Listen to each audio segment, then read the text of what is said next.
Al Gore column. Just telling you, that state's going to flip. The United States has a new president, George Walker Bush. Put me on. Gore has retracted his concession. It was one of the most extraordinary political dramas in American history. Election 2000, 36 days that gripped the nation. Hello, I'm Bill Hemmer at the CNN Center in Atlanta. Chances are it'll be a very long time before any of us think of Florida the same way again. That famous sunshine and surf now eclipsed by dimpled Chad and butterfly ballots. But what a wild ride it was. And what an amazing education for all of us. But looking back now, what did we learn? Tonight we're hitting the rewind button, how 5 amazing weeks unfolded day by day, hour by hour, and many times minute by minute. We begin, though, where else, with the one night everyone thought would give America its next president, November 7th, election night. Greg, George W. Bush. Huzzah.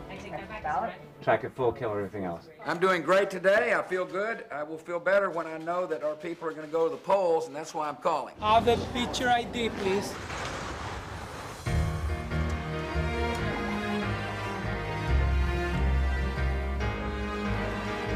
Prior to going on the air, we have a readout of exit polling to get an idea of how the voters are voting and what they're saying when they leave the polling places. You always have to remember that the run-up has been more than a year of covering this story and covering the candidates. It's very important to vote. What kind of person do you want to pick? My friend. We had been on the road for a long time.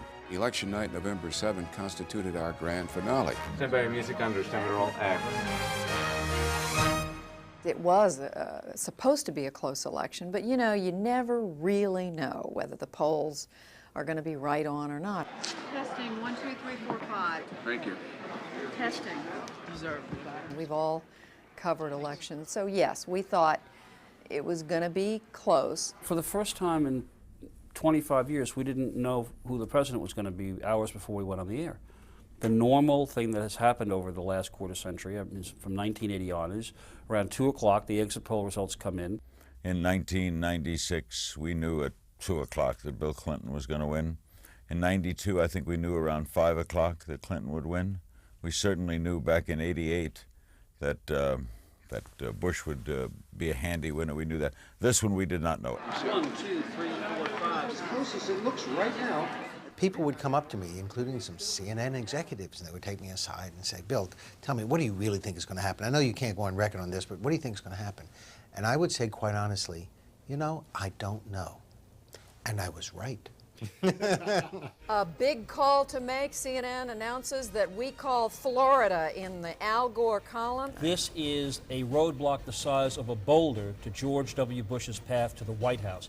I almost immediately got a call from George Bush's top political strategist, just screaming, "You guys called this race, you know, before the Panhandle polls code. You're wrong. You're wrong." Boy, you begin to look at those other big battleground states, Pennsylvania, Michigan. They become so much more important now. This a major boost for the Gore campaign. A cheer going up here in Nashville. It was a strange night. I mean, it was sort of a cold, rainy night. You have this crowd waiting for Gore, and I stopped about halfway through the night trying to find any adjectives to describe it because I didn't think there were any.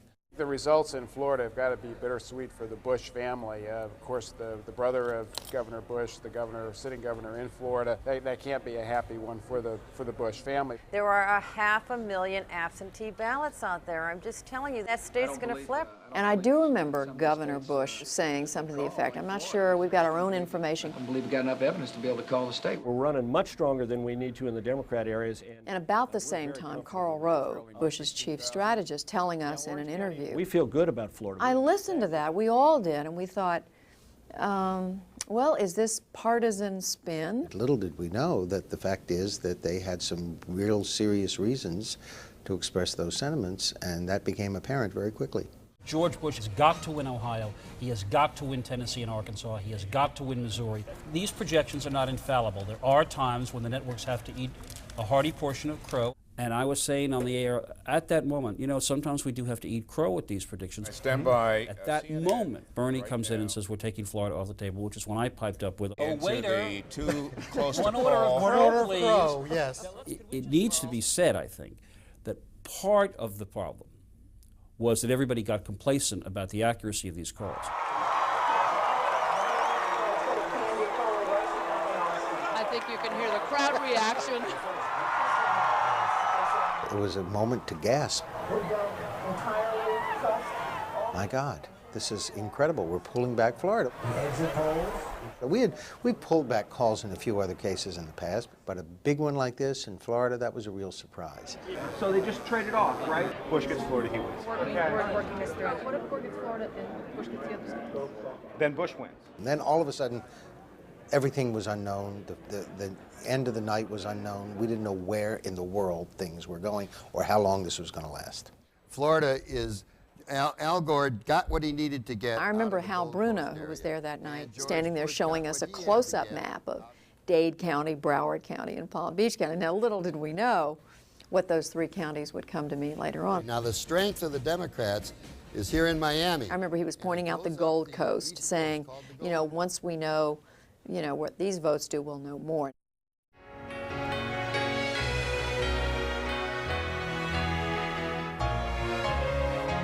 The United States has a new president. He's the Texas Governor, George Walker Bush.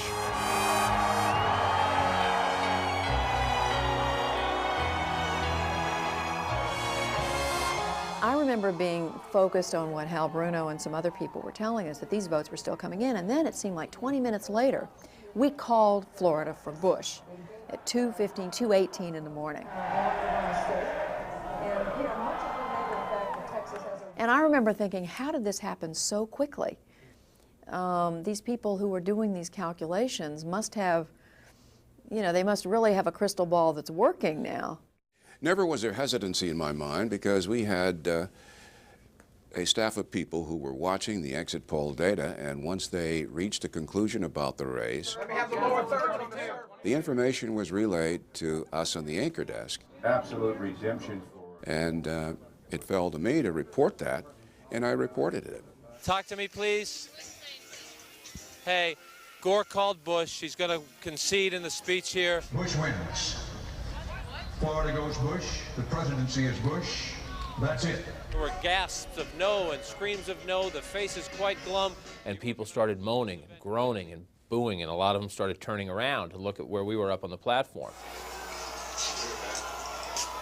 The vice president placed a phone call to the Texas governor, congratulated him on winning the election, and in brief remarks here tonight to his supporters and, of course, to the American people, will wish the governor well. We knew that the speech guy, the body guy, had come out with the speech and fed it into the teleprompter, so the concession speech was ready to go, and then 5 minutes becomes 10 minutes, becomes 15 minutes, and we're all working the phones furiously. So Bob Butterworth, and you know, we reported that there's some communication going on. Butterworth's with the Attorney General, right? So then Candy pops up. Hang on, let me call.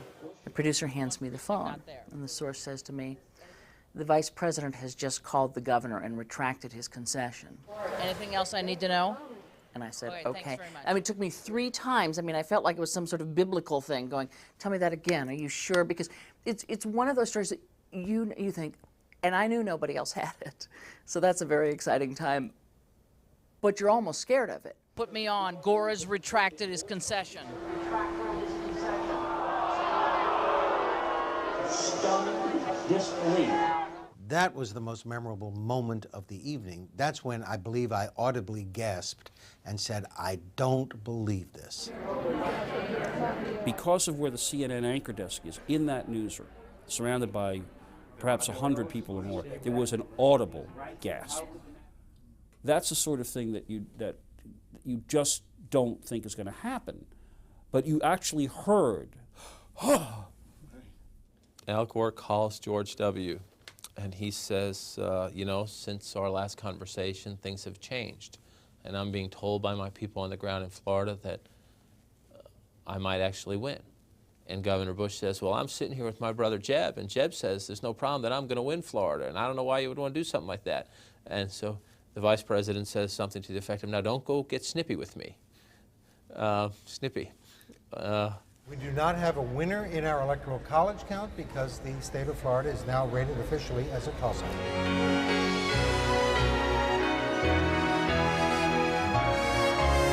Never have we seen anything like this in the entire history of the country. Bill Daley of the Gore campaign. I've been in politics a very long time, but I don't think there's ever been a night like this one. We are in a state of political suspended animation. At the governor's mansion, they are trying to figure this out at the moment. Don Evans, a longtime close friend of George W. Bush. They're still counting, and I'm confident when it's all said and done, we will prevail. It's not over. It simply is not over. And at 5 o'clock, we were being told that it would take 10 days. Well, 10 days to resolve a presidential election? That's unheard of. But who would have believed it was going to take 36 days? No one imagined it could go anywhere past Thanksgiving, which was 2 weeks away.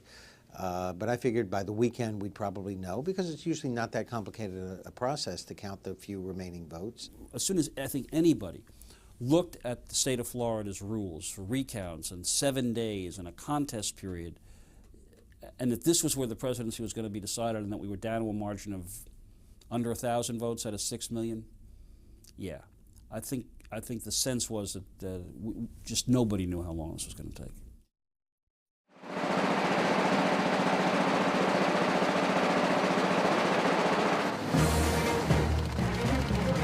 A new day, but still no new president. The White House is still up for grabs. It is a presidential election, still too close to call on this the morning after. It kind of feels a whole lot like the night before.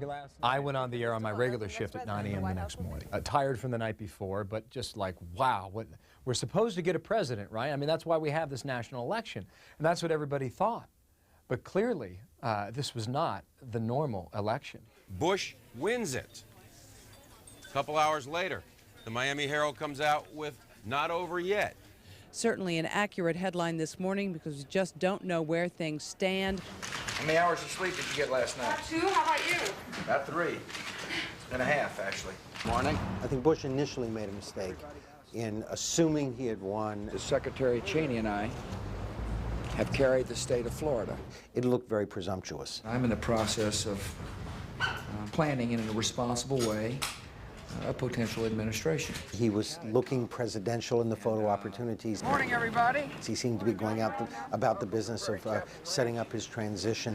What's got a name? He got the message very quickly and decided to lay off, and he stayed in the background very wisely, letting Gore look like the guy who was desperate to recount the ballots and to win, and who was pushing this along. We still do not know the outcome of yesterday's vote. This matter must be resolved expeditiously. The Gore we saw in the post-election was the Gore that everybody saw, for better or worse, in the election. Kind of at pains to make an appearance that didn't seem to comport with reality. You know, oh, I'm just here playing touch football with my family. I'm just going out to the movies. When everybody knew he was running, gaming the strategy, saying these things of like, it's not about me, it's about the process. Well, you know, it is about you. Thank you. Thanks, everybody. Bye-bye. His reputation is one of a micromanager, and in this case, he was very hands-on, very engaged, very much a part of the discussions, in fact, very much a leader in the discussions. They began the recount of some 587,000 votes. Under the law, the original recount is just a machine recount. You take all those ballots back out of the boxes and you run them back through the machines. Each time those ballots are fed through it, you will get different results because the machine will read them differently. Sometimes when it's put into the machine doesn't read that the hole has been pushed. That's right. Sometimes the debris gets in the way. What the election law folk call a hanging chad. And that's when most of us, for the first time in our life, heard the word Chad. C-H-A-D, I believe, right? We're also dealing with an issue up in the Palm Beach area where some voters have claimed that the voting procedure is confusing. Al Gore is the second name on this side, but the third hole down. The butterfly ballot was a huge issue, and the interesting thing is that the person who created it, Teresa Lepore, who was on the canvassing board down in Palm Beach, created it in October to make voting easier. Sue, yesterday you went to vote. What happened? I could cast my vote, but it was not in line with my candidates. I had to either go above it or below it. You cannot appreciate as a voter the full confusion until you actually stick your ballot into the machine. And Representative Wexler, I think with great style and panache, came on to defend and said, look, these butterfly ballots are difficult to understand. Of course, the flip side of the argument is why didn't you ask? Trust the people! Trust the people! Go, Bush, go! We vote! As the presidency hung in the balance, the tensions and the voices continued to rise. We got Bushwick! We got Bushwick! We had a lot of retirees saying, I think I accidentally voted for Pat Buchanan. I've been actually feeling physically ill thinking I did that. You are a very intelligent lady. You should read your sample ballot. I didn't want Buchanan. I didn't want Gore. And up here there was a name, B-U-S-H. Well, for you, but then you didn't have the same ballot books that we did. Some of them had a little emotion about it, too. This ballot, it is accepted. None of these people really know who they voted for. They're just upset, in my opinion, that Gore lost. You might think this count would take place behind closed doors. Indeed it is, but there are lots of windows in the room too, so you can get a live look at this historical count in progress. They decided to count 1% of the total ballots by hand. Here they were sitting in this room, holding up the ballots to the light, trying to see if sunlight was coming in, and realizing that if they found a big change in the amount of votes, then they would decide to count all 100% of the county's votes. The one image I will always remember about the post-election period of the year 2000 is this. Looking at the Chads. There are actually 3 types of Chad that are being counted as a vote. Hanging Chad. And we got into this issue of, do you count the hanging Chads, the one-cornered Chads, the dimpled Chads, and how is it that you decide which one is a vote for who? By using the phrase, the intent of the voter. But a Chad that is fully attached, bearing only an indentation, should not be counted as a vote. I move that this board conduct a manual recount of all the ballots for the presidential election for the year 2000. How many times must you count a ballot before it's a vote for our... And just like in Palm Beach County, there are all kinds of accusations flying about here, some as strange as a Democratic observer allegedly munching on the Chad from a ballot. How many Chads must fall to the ground before you don't count them no more? To a Republican operative offering me a Ziploc baggie filled with Chads that he claimed were collected from the room over here. The answer may be on CNN. What's the latest vote total? Did she tell you that? I saw it on CNN screen. It was 400 votes spread. The surrogates have flown in here from the Gore camp and the Bush camp. I would like to introduce the senior members of the litigation team. George Bush hired as good a lawyers as he could get and said, okay, here's what I want you to do. Why don't you go down to Florida and fix this mess and let me know how it's going. Here in Florida, hurricane country, they're saying this is the eye of the hurricane. There's no singular star in this, and they came in duets, but dancing different dances. Are you safe saying that there's a legal fight ensuing in this race? Oh, already there's been suits filed, and I would imagine this will continue for a while, as it should. I don't think anyone thinks that a lengthy and protracted scores of lawyers, endless legal battles with no reasonable or foreseeable conclusion would be healthy for the country. Bush, we are told, has given Baker the authority to challenge a hand count of the ballots in Florida. Remember how critical they had been of, it was Al Gore and his lawyers suing to steal an election. And all of a sudden you had George Bush's team, preparing to go to a lot of courts. The legal strategy was very simple. For the Democrats, it was count the vote. What we're doing is a constitutional process. There's no constitutional crisis. For the Republicans, it was the vote has been counted, let's certify it. We ask that there be no further recounts of already recounted ballots. And that's how they both approached it. The twists and turns of election 2000 continue. The Secretary of State of Florida giving us the latest information. A two-page statement here from Katherine Harris, the Secretary of State, just being handed out now to reporters. Secretary of State told Warren Christopher in the meeting that the election will be certified at 5 p.m. tomorrow. We will all remember these times. Katherine Some of the most Harris, critical Secretary of State, and defining- was a woman who was on the hot seat from the word go. This is not someone who is not interested in the outcome of this. She was one of Governor Bush's campaign chairs. It's very historic. They had a campaign to vilify her as a partisan hack who was delivering the state for the Bush brothers with whom she was very close. In Katherine Harris, they saw the first opportunity to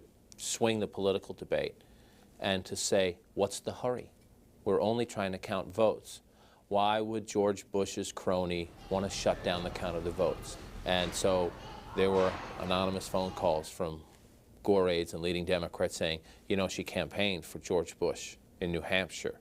They sensed a political opportunity there to turn it, and they weighed in very aggressively. The Gore spokesman have called her a hack. Katherine Harris is a fine lady, and they should lay off of her. In talking to the Republicans on the record and off, they believe that the attacks were very personal and uncalled for, and that they're ready to duke it out. We have entered the action in asking the court to stop the Secretary of State from ending the vote counting tomorrow night. Look, I would not want to win the presidency by a few votes cast in error. And I don't think Governor Bush wants that either. In the race for the President of the United States, these certified results... So she goes ahead and certifies, and the question then becomes, what happens to these votes that have not yet been counted? Ladies and gentlemen, the Florida Supreme Court. The Democrats go to court and say, we wish the vote counting to continue. This court certainly has the power to say, what we're going to do is tell the county boards that you've got this amount of time to complete your recount. We think the process is entirely subjective, subject to mischief. Good evening. Again, my name is Craig Waters. The Florida Supreme Court agreed unanimously in a very short period of time with the Democratic side. The right of the people to cast their vote is the paramount concern overriding all others. And said, continue the votes. The opinion of the court is unanimous. Thank you, and I will not be taking any questions. It was the life preserver to the Gore people. All right! And it was really perhaps the only time in this process where you saw panic in the Bush camp. When the Florida Supreme Court said the certification date will not be November 14th, 1 week after the election, as the statute says, but instead we're moving it to November 26th, the Republicans claimed that was changing the rules. It is simply not fair, ladies and gentlemen, to change the rules, either in the middle of the game or after the game has been played. And what the Democrats said was no, that the Supreme Court was simply using its equitable powers. We will move forward now with a full, fair, and accurate count of the ballots in question. So you had the two tensions between the two sides at all times during this litigation. Was it creating rules or was it interpreting rules? And that was the problem.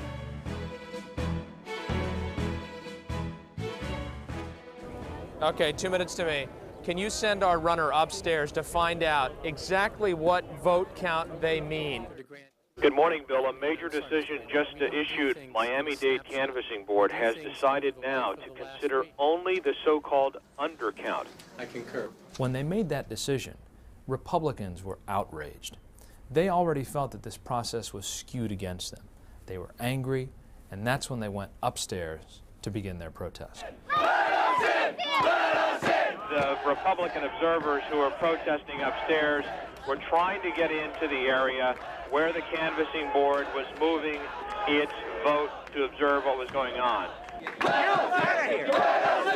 They were not being allowed in. I went up the elevator, and I'll never forget, as the elevator opened onto the 19th floor, the sound that changed for me from the quiet of an elevator Let the press in! to the roar of a protest taking place outside of the elevator doors.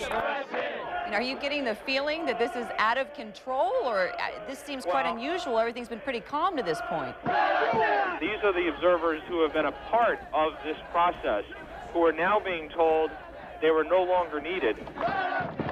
This made the Republicans very angry. And it also gave them ammunition to say, this is being done behind closed doors, this is wrong, there's a chance for fraud here. Let us see the ballots! Let us see the ballots! Another development. Arrest him! Arrest him! We are now on the ground floor where a Democratic attorney for the Democrats has been surrounded by police. Crime scene tape has been put up around him because he was back in that office area and a Republican fingered him and said, he has a ballot. Sergeant, how many more ballots do you have? They started pointing at him like a scene from Invasion of the Body Snatchers, pointing at him and saying, he's got a ballot. Eventually, he was quickly escorted back through the lobby with police pushing and running interference for him. He was placed back on the elevator, went back up to the 19th floor, where he pulled out this ballot to reveal that it was a sample training ballot. Bush won twice! Bush won twice! I talk with people from Alabama and Texas and Tennessee and Ohio and Illinois. Bush and Cheney, go away! And they all flooded down into Florida, and they'd all traveled around and moved around and showed up when it became critical in the story to make sure their voices were being heard. Whether it was recounts in Broward, recounts in Palm Beach, recount possibilities in Miami-Dade, big court decisions in Tallahassee, they all flooded into town. Oh, hey, how many votes did you steal today? Counting and protests both underway here as we stand outside the Emergency Operations Center in Palm Beach County. Then the campaigns figured out, too, that we're standing there, and they bust people in. So there would be Bush-Cheney people or Lieberman people with signs, and they were right up on us. No more Gore! No more Gore! The shouting was so loud at one point that I lost my train of thought for a second, and I had to say on the air, excuse me for a second, the shouting's very loud. I just lost my train of thought. Let's start again. This is a time to honor the rule of law, not surrender to the rule of the mob. Dear Secretary Harris, your consideration of our request to extend the deadline for final submission of this hand count until Monday, November 27th at 9:00 a.m. would be greatly appreciated. Getting confirmation out of the Secretary of State's office here in Tallahassee has told the vote counters down in Palm Beach that the extension for that deadline will not happen. Your request for filing an amended certification after 5:00 p.m. today is denied. Palm Beach County Canvassing Board ended up being very frustrated because they spent days and days counting these votes. We are here today to certify the results of the election. The smartest thing Katherine Harris did, and looking back on it, I think it was one of the absolute pivotal moments of the whole event, was that ceremony of certification. The certified result in the presidential race in Florida is as follows. Governor George W. Bush, 2,912,790. Vice President Al Gore, 2,912,253. But that live coverage with the flags and the silent scratching of the pens and the leather-bound certifications, that was a brilliant tactical move. So Katherine Harris signs those papers. George W. Bush is the winner again, is the headline. At least it's how they believe people are going to hear it. Having heard 3 times that Bush had won, they got the impression Bush had won and had been certified, they saw it happen, and that Gore was desperately pursuing a recount. This evening, the Secretary of State of Florida has decided to certify what by any reasonable standard is an incomplete and inaccurate count of the votes cast in the state of Florida. The election was close, but tonight, after a count, a recount, and yet another manual recount, Secretary Cheney and I are honored and humbled to have won the state of Florida, which gives us the needed electoral votes to win the election.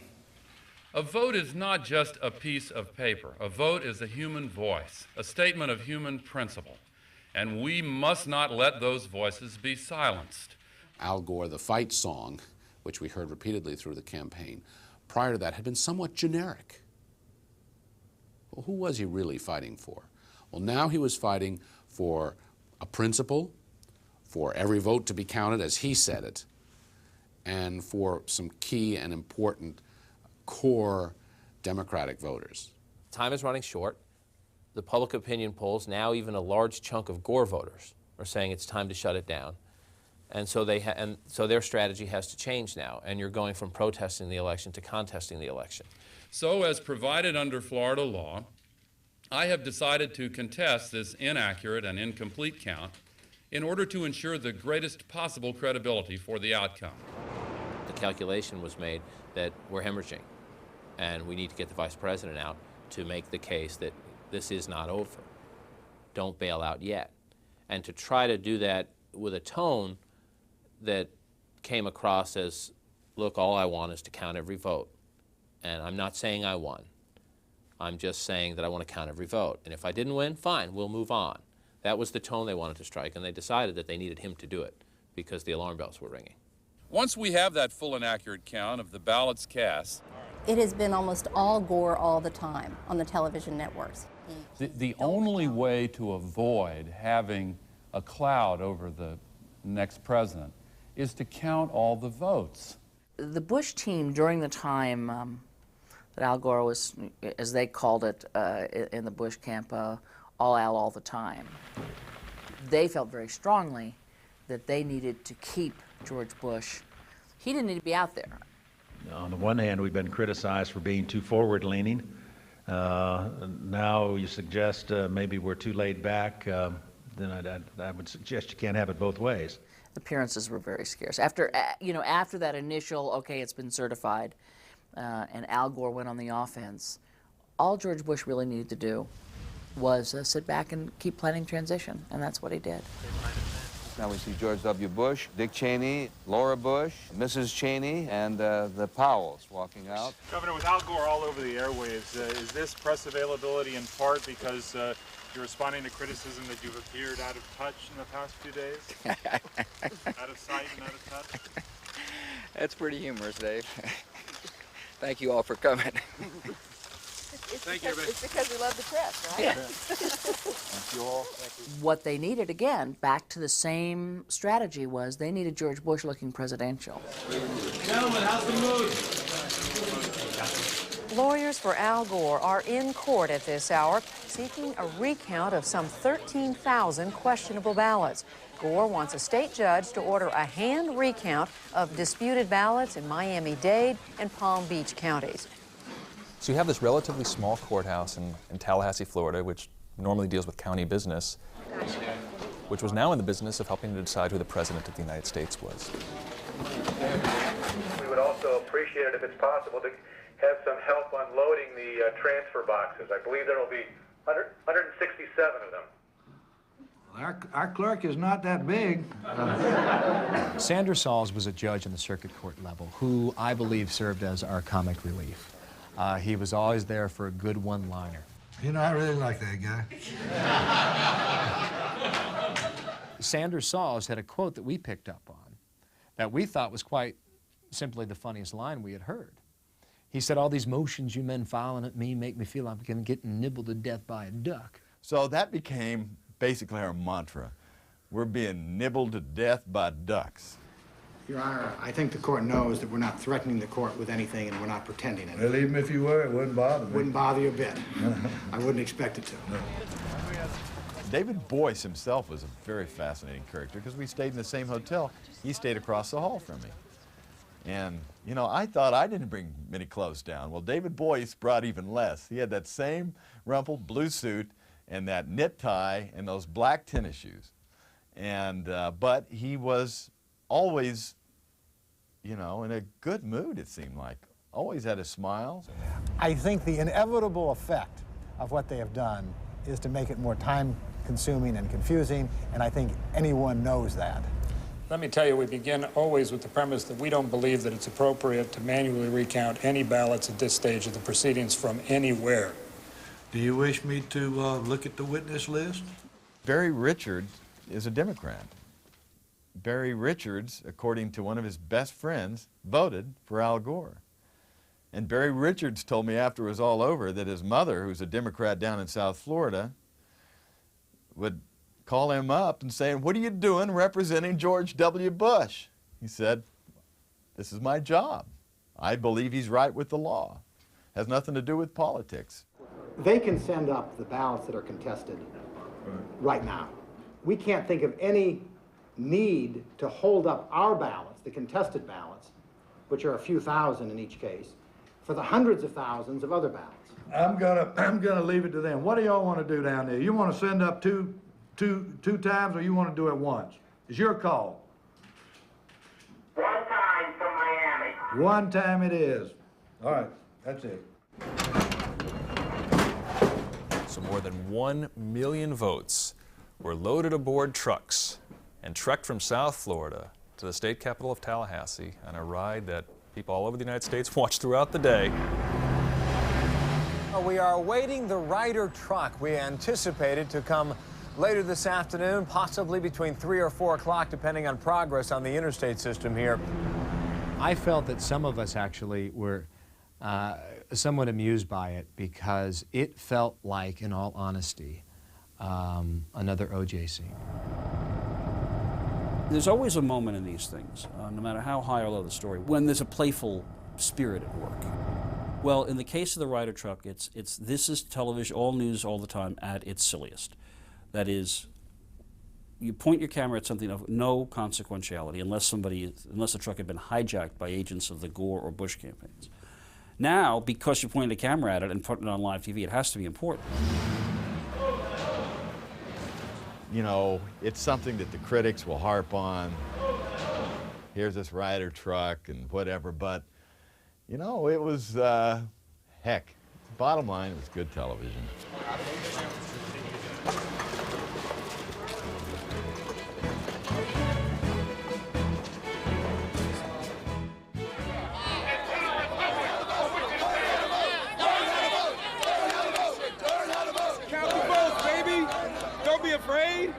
Charles, quite a day. Yes, it is, Frank. Unlike anything I've ever seen here at the Supreme Court. This is what democracy looks like. Outside the court, you had a First Amendment exercise going on. Freedom of speech, freedom of assembly. Get out of Cheney's house.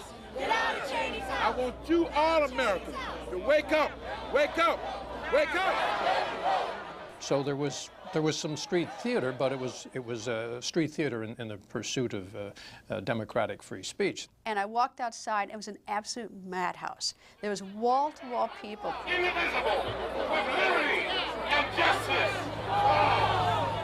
That day was one of, great anticipation, great drama, really, and also a strange sense that people would hear these disembodied voices, these kind of people from on high that they don't see, they never interviewed, they're not elected, but who in some ways, for that period of time anyway, were the most powerful people in the country. The Honorable, the Chief Justice and the Associate Justices of the Supreme Court of the United States. There's this great moment, when the Supreme Court justices walk out. It's almost as if they appear out of a cloud of smoke. They come from behind a curtain as close to their seat as possible. And all of a sudden, then they're there. God save the United States and this honorable court. How could it make a difference? What's the consequence of our going one way or the other now in this case? For some of these counties that have an enormous number of votes to conduct a manual recount. It's only about the Florida election code. In the first arguments, probably the telltale note was when Justice Ginsburg said, I suppose there would be a possibility for this court to remand for clarification. And I remember noting that down, saying, is this a hint as to what they are going to do? Well, it turned out that's exactly what the justices did in the first instance. And shortly, I believe, if not already, Roger Cossack, who was in the courtroom, he's going to be talking to us very shortly, but first... So I left, and I go outside, I run down the steps of the United States Supreme Court. I'm handed a microphone, and the next thing I'm told is to start talking about what I've seen. Roger, good day to you. What can you tell us? What did you hear? You're our first connection with what's going on in there. Frank, it was an incredibly dramatic day. At 10:01, we heard Justice Rehnquist announce the case and introduce Mr. Ted Olson, who argued on behalf of the Bush team. It was extraordinary to have the opportunity to transmit and listen to those tapes directly after the arguments. They were acting in conflict with one part of the statute, but the adjacent... in a separate section of the opinion. They were on a fast track. The arguments were on a Friday.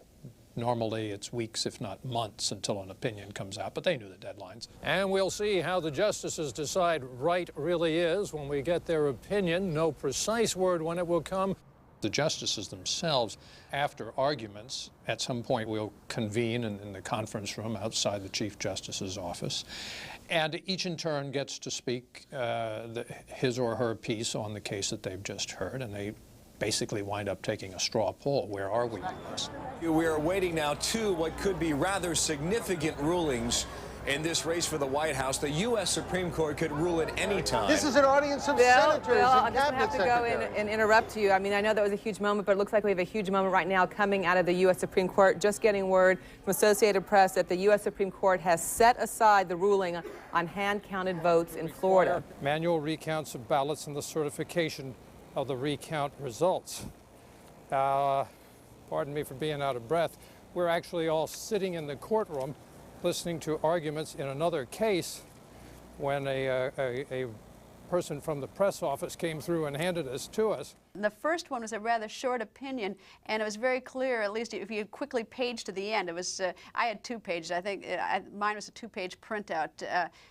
But anyway, if you quickly flip to the end, you could see that as a remand. In other words, the United States Supreme Court, it appeared, ducked the issue. They said to the Florida Supreme Court, look, we don't know how you decided this case. We're sending it back to you. Figure it out and send it back to us. What I think it meant and signaled at the time was there was great divisiveness on the United States Supreme Court, and that in many ways they could not quite figure out an answer. Circuit Court of the State of Florida and Fort Leon County is now in session. The Honorable Lynn Sanders Sauls presiding. Please be seated. When he walked into court and very seriously made it very clear that Al Gore got nothing that he came for, and that George W. Bush was a complete victor in his courtroom. In this case, there is no credible statistical evidence to establish a reasonable probability that the results of the statewide election in the state of Florida would be different from the result which has been certified by the State Elections Canvassing Commission. Mr. Boyce, will you appeal? Yes, we're doing it right now. Al Gore's attorneys rushed their appeal, and I mean rushed, like a road runner across a field, to the Florida Supreme Court, knowing that this was their last shot. Everyone in his uncle thought that Vice President Al Gore was dead in the water because Judge Sanders Sauls had written this opinion that seemed pretty locked. There are some Democrats beginning to get nervous. They did a pretty good job, and Bill Daley deserves a lot of credit for this, and Dick Gephardt and Tom Daschle deserve a great deal of credit for this, of rallying the troops and saying, let's not go off the reservation. I think everybody wants a fair and accurate count. And one of the things Gore told people directly in some of his conversations, when they knew somebody was wavering, that person got a call from the vice president, among others. And what his request was, look, if you can't be with me, can you just be nowhere? You know, hide. Don't speak to the media. Say no when people request interviews. Hear ye, hear ye, hear ye. Day 30, and again, we sit here and wait. My name is David Boies. Before David Boies had almost gotten out of his mouth, good morning, Chief Justice Wells was all over you. Your Honor, shall manually recount all the ballots. What the Dade County Board had done is to say You could tell going into this case, the level of questioning, they were ready. What is the time parameter? They knew the issues. Oftentimes, you go in and give these oral arguments, and you wonder if they've even paid any attention at all, if they've even read the briefs, because you get these questions that are so off the wall from the court. You didn't have that here. This was almost laser beam thinking on behalf of the lawyers and the court. By late in that week, there was a universal sense, that this was just going to be an enormously difficult thing to turn around. It was probably over. I actually spoke to one Democrat who flat out said, I hope the Supreme Court just comes out, the Florida State Supreme Court comes out and ends it for Al Gore and says no recount. He said, it'll be clean that way. It'll be over with that way, and we can move on. And the attorneys even got together one of the nights for dinner prior to the second state Supreme Court ruling. And David Boies was there with Phil Beck and Irv Terrell and Barry Richard and Ben Ginsberg and all the big hitters. And they were making their predictions. And all of them said that there was going to be a split court at 4-3. The next big step in all this presidential recount action comes in the Florida State Supreme Court. And this is the scene there where it looks like they might be getting ready to say something. We're sitting there and thinking, we knew something was going to come down, but we didn't know when. My assumption was that the thing was wrapping up. And everybody was saying, well, we've got a couple more days, we've got to let Gore play it out. The Democrats are saying, we'll give him his time. But right throughout the whole thing, almost nobody ever had a sense that Gore could actually prevail. By a vote of 4-3, the majority of the court has reversed the decision of the trial court in part. It has further ordered that the Circuit Court of the Second Judicial Circuit here in Tallahassee shall immediately begin a manual recount of the approximately 9,000 Miami-Dade ballots that registered under votes. Sitting there in New York watching this report, and I actually did this. I was like Home Alone. Because I suddenly started thinking, okay, now we are really in a situation where the fertilizer is going to hit the air conditioner. Holy Mother of God, what are we going to do now? That was truly astonishing, because it looked as if everything was unraveling for Al Gore. It looked as if the recount had been shut down, which it had been at that point. And you looked at the math and you thought, my God, the lead is now down to whatever it was, 160 votes. Miami-Dade's going to be ordered to recount. It is a victory for fairness and accountability. This is what happens when, for the first time in modern history, a candidate resorts to lawsuits to try to overturn the outcome of an election for president. They really felt, the way their lawyers looked at it and the way, the Florida law works, and far be it from me to try to figure that out even at this point, that the Supreme Court was wrong, that the Florida Supreme Court wrongly ruled on this. Now you're talking about the possibility of two slates of electors, of a recount that gives Gore the lead, of the Florida State Supreme Court, by writ of mandamus, ordering the governor to certify a slate for Gore. A state legislature then stepping in and saying, it's going to be a Bush slate. A fight in the Congress on January 6th, the likes of which we haven't seen for 125 years, literally. So that moment was the moment when I thought, all right, now you're in, I think I said on the air, we have now left the gravitational pull of planet Earth. But my attitude was to keep my seatbelt buckled, because we had learned from experience that the unexpected could happen. And in this case, the unexpected did happen. But it wasn't over then. There was still the United States Supreme Court in the wing.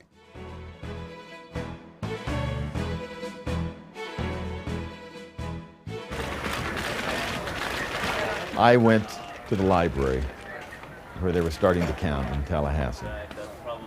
And along the way, I ran into Clay Roberts, the head of Division of Elections for Florida.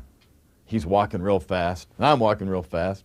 I said, Clay, where are you going? He goes, I'm going over here to find Terry Cass, the administrator of the court, because I've got every county in Florida sending me emails screaming at me, we're here, ready to count, what do we do? The greater majority of the counting is going to be conducted based on these so-called punch card ballots. So all these observers start coming into the library in Leon County. And the observers sit down, and about 9 o'clock in the morning, in performing the vote recount, the boxes are open, and they start doing what we had seen done so many times in southeastern Florida. they were counting ballots again. I'm looking for technical guidance. The Republicans were saying, no, this is not fair because there are no standards in the state. Your thoughts on what we're seeing on CNN today? We're seeing chaos. But everyone that day seemed to have the feeling that the shoe was going to drop, that the Bush campaign was going to find some way to get that count stopped. The action requested by the Bush camp is that the recount is stopped. They go to the court and they say, we want an emergency stay. By all accounts, things were going very smoothly in Leon County. They counted almost half of the Miami-Dade County ballots. And it surprisingly to some showed a net gain for George W. Bush. Then they made an announcement. We may be stopping the count. Keep counting, but we'll know more in 5 minutes. We have stayed the recount at this point. Very big news. The U.S. Supreme Court has agreed. They had CNN on in the count room, and so as a result, they just stopped. It was almost as if when the U.S. Supreme Court came out and said, stop, put your hands on the table and walk out of the room, literally, people were picking up ballots and almost in slow motion putting them back on the table. The Supreme Court has just stopped the process. And so, hey, another day in the life of the 2000 election. And I remember an observer going through the room and telling people, just tapping them on the shoulders, you know, what had happened in Washington. They kind of rose out of their chairs and kind of tiptoed out of the room. You know, keep the evidence safe. We're not sure what this means, but for now, we cannot continue. Whatever you think about that ruling, just as a matter of analysis, you'd have to look at that and say, boy, it's going to be real tough for Gore to get anything going now. Because the one thing that he had to have happen, he never got. He never got a recount in motion that at any point would have said to the country, Al Gore actually is in the lead in Florida. They should have finished the vote when they had it started. It's the only way we'll ever know. And the only way we'll have justice. This is terrible. The important thing for the Bush team, though, in getting the stay is they got a tip from the United States Supreme Court. Whoever the next president is. The tip is that we think you have a really good argument because the court also said that we think you're likely to prevail on the merits. When the Gore campaign heard or read those words, the Gore campaign knew they were in big trouble. With the nation and the world watching. Surroundings couldn't be more auspicious. The stakes couldn't be higher. A lot of passion, a lot of fury outside, a lot of very strong feelings. To thank Al Gore for making me a Republican activist. America, count the votes. This is business. You hit the gavel. George W. Bush and Richard Cheney versus Albert Gore. All of us had a feeling that this had to be the real answer, not just the interim response that the court gave the first time. There are different standards for evaluating those. There must be a uniform standard. The question is whether that standard is too general or not.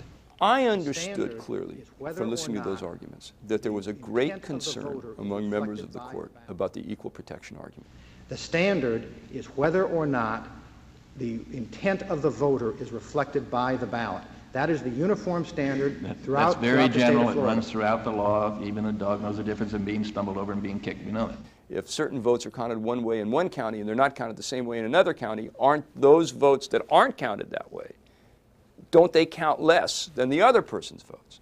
The Supreme Court was clearly concerned about that. The only problem that we have here is created by people who did not follow instructions. So we pretty much sensed we were going to get something Tuesday night.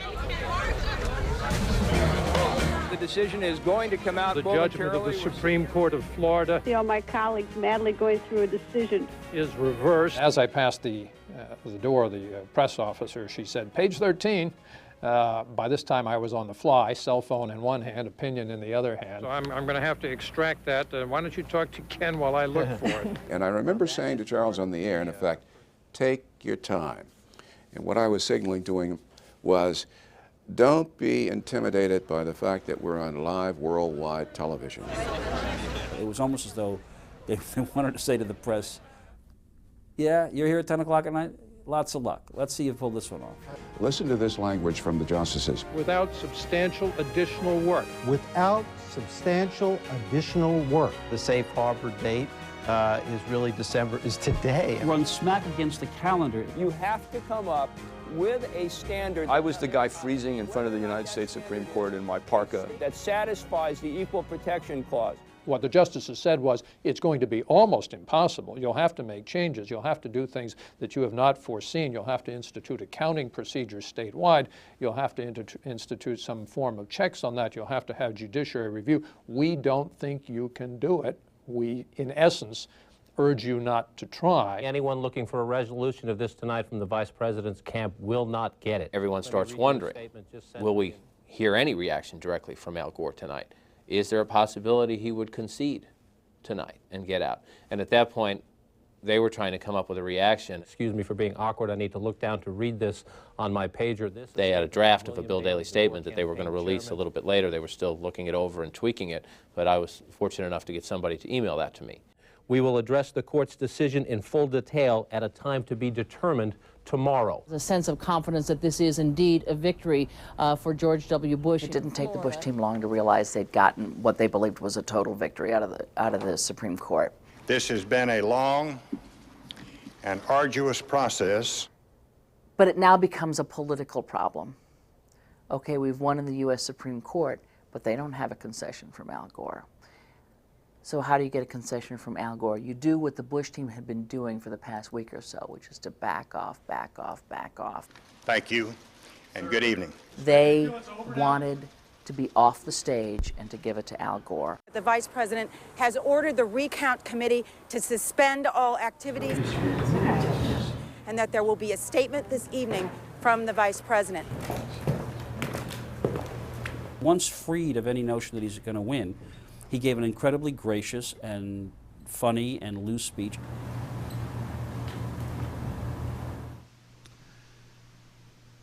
Good evening. Just moments ago, I spoke with George W. Bush and congratulated him on becoming the 43rd President of the United States. And I promised him that I wouldn't call him back this time. And everybody said after, gee, how come he didn't give those kind of speeches when he was running for president? For the sake of our unity as a people and the strength of our democracy, I offer my concession. He did concede the election. If you go back and look at that speech, though, he didn't concede it to anybody. The sentence is structured in a way that he doesn't concede to Governor Bush. And actually, where it comes in the speech, it's almost as if he's conceding to the courts. While I strongly disagree with the court's decision, I accept it. He lost, and he really believes that he should have won. And now, my friends, in a phrase I once addressed to others, it's time for me to go. They are doing the autopsy, and he, even during the recount, even before he concedes and gets out, suddenly realizes something that people, including the President of the United States, have been warning him about for 8 years. Tennessee. In the end, Al Gore has to blame himself for losing this election because he did not carry his home state of Tennessee. If he would have carried Tennessee, Florida would have been irrelevant. He would have been the next president of the United States.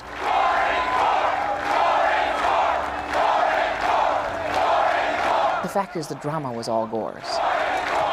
It's my honor to introduce to you what usually is the ultimate speech of a campaign, and that is either the concession or the victory speech.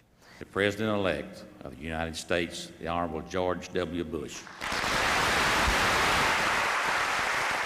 In this case, more than a month later, was reduced to a scene setter, really.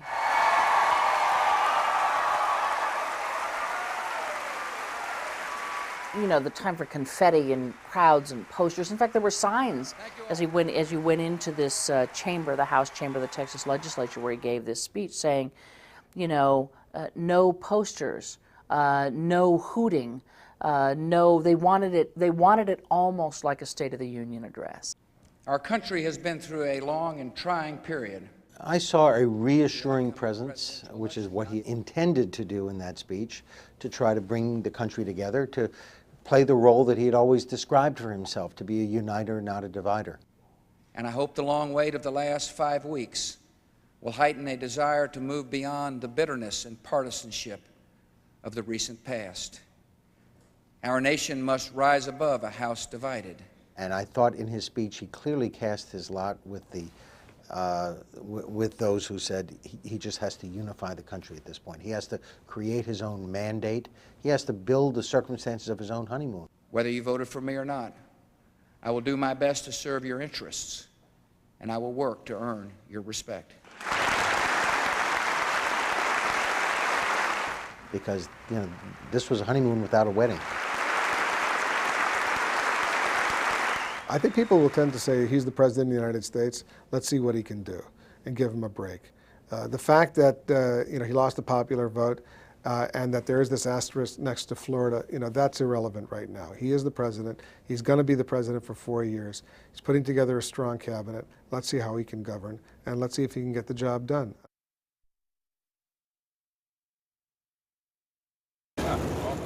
I think the world had a box seat on two men who showed extraordinary grace under pressure and grace under fire. Actually, they had no alternative. We're going to have a private discussion. They had to sit and wait for things to work their course. But I think one of the characteristics they showed was the ability to be calm, the ability to be cool, to take the high road, and the ability to conceal their emotions and their frustrations.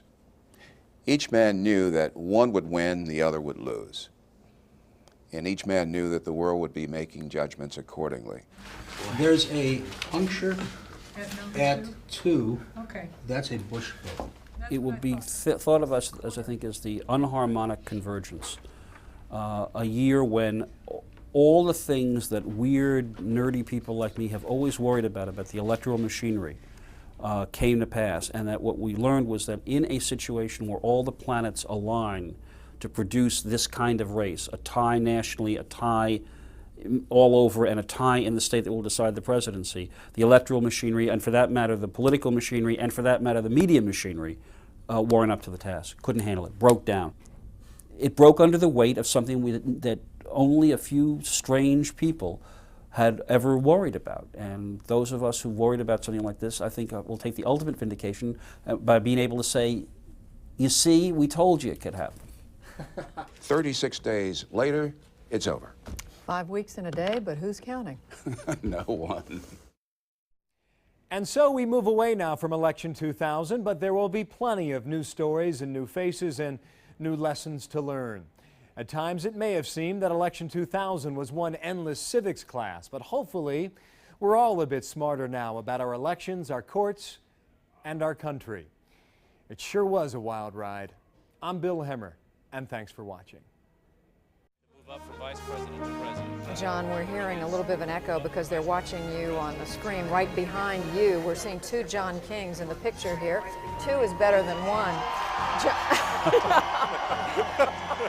Now, why are you here? You have a comfortable life. You could be home watching this on television. Well, you know, I'm quite attracted to you, John, and that's why I'm here. You know, it's getting a little late. We're getting punchy. Anything can happen. Even an important relationship between you and me could happen. Anything can happen tonight, John. That's how wild this night is. I hate to disappoint you, but I'm going to rule that out. Okay. And throw it back to the studio. And we especially love your straight face, too, John. No, a butterfly is a ballot that flew out the window. Oh, really? Okay. It never happened. A ballot with wings. Animal Planet sent Steve the crocodile hunter down there. We're here in southern Florida, and what we have here is the rarest creature in the whole world, a Buchanan voter. Oh, what an exquisite specimen she is. I have here chads. We collected these, Bill, as evidence, and I just want to show you what an actual chad. These are actual chads. Or dimples. These are both pregnant and dimpled. I See? love it. Perfectly innocuous, and yet 78 they pieces could of change chat on the floor. Exactly. We found those at CNN. Should they be counted? Should they not be counted? No. Yes. You are anti-dimple. I'm definitely anti-dimple. You prefer dimpled or pregnant? Dimple. I hate the pregnant one. I hate it. The term? You know what? And you can tell every politician that says it starts to sneer, or every news media person wants to laugh. You know what a dimpled ballot is? Dimple. Dimple. Dimple. Dimple. Dimple. We welcome our international viewers. It is only 2 p.m. here on the East Coast, but already it's turned into the night the lights went out in Georgia. we're having light problems here in Atlanta, and we hope to fix that as soon as a manual recount of our lighting system is done. Legally, not a lot happens, but this has been as much about PR as it's been about the law. In the last few weeks, you've seen car alarms go off. The story's going to keep going. You know, Laura Ingraham, if you can talk through a car alarm, you can do anything. Yeah. My hero. You saw the amount of sensitivity that I used in that, and you saw me trying to get that done, but clearly the wind's kicking up here big time, by the way. Our crew's trying to hold down the light. Sorry about that. A silver coin produced in Dallas, Texas that has Al Gore on one side and George W. Bush on the other. I don't know if it's come to that just yet. We'll watch it for you. I bet if you flip that coin, it lands on its edge, too. It may come down this way, right? Right on the Exactly. side.